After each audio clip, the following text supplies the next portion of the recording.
he thili no telem hrang ani thei mai ngam ra pang ro khom mai henu po hi mu thei lo in a pot dak or mai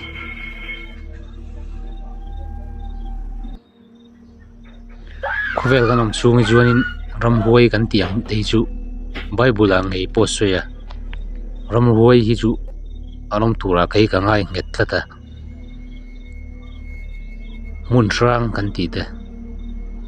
khi bo hin nuam vak lawang ngei tuna kal ding lak lo lai nei phei chun mo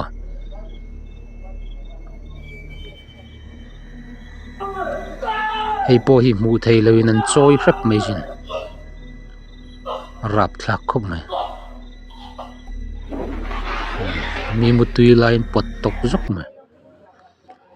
hei po hi mak ve dang dai khom mai anung ami khian ron suam atum nge moni a bek a khi ron chu sakatum ni om takani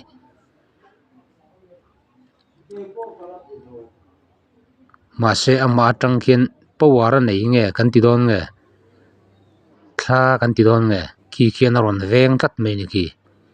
thil chu sak tur ki mak dang dai ve khop mai ki ama tang khian mo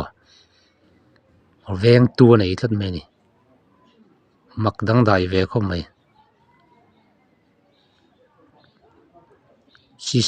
CCTV camera in lo lak fu ni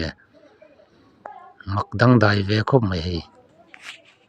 tam tak chon kan mu to mi the ya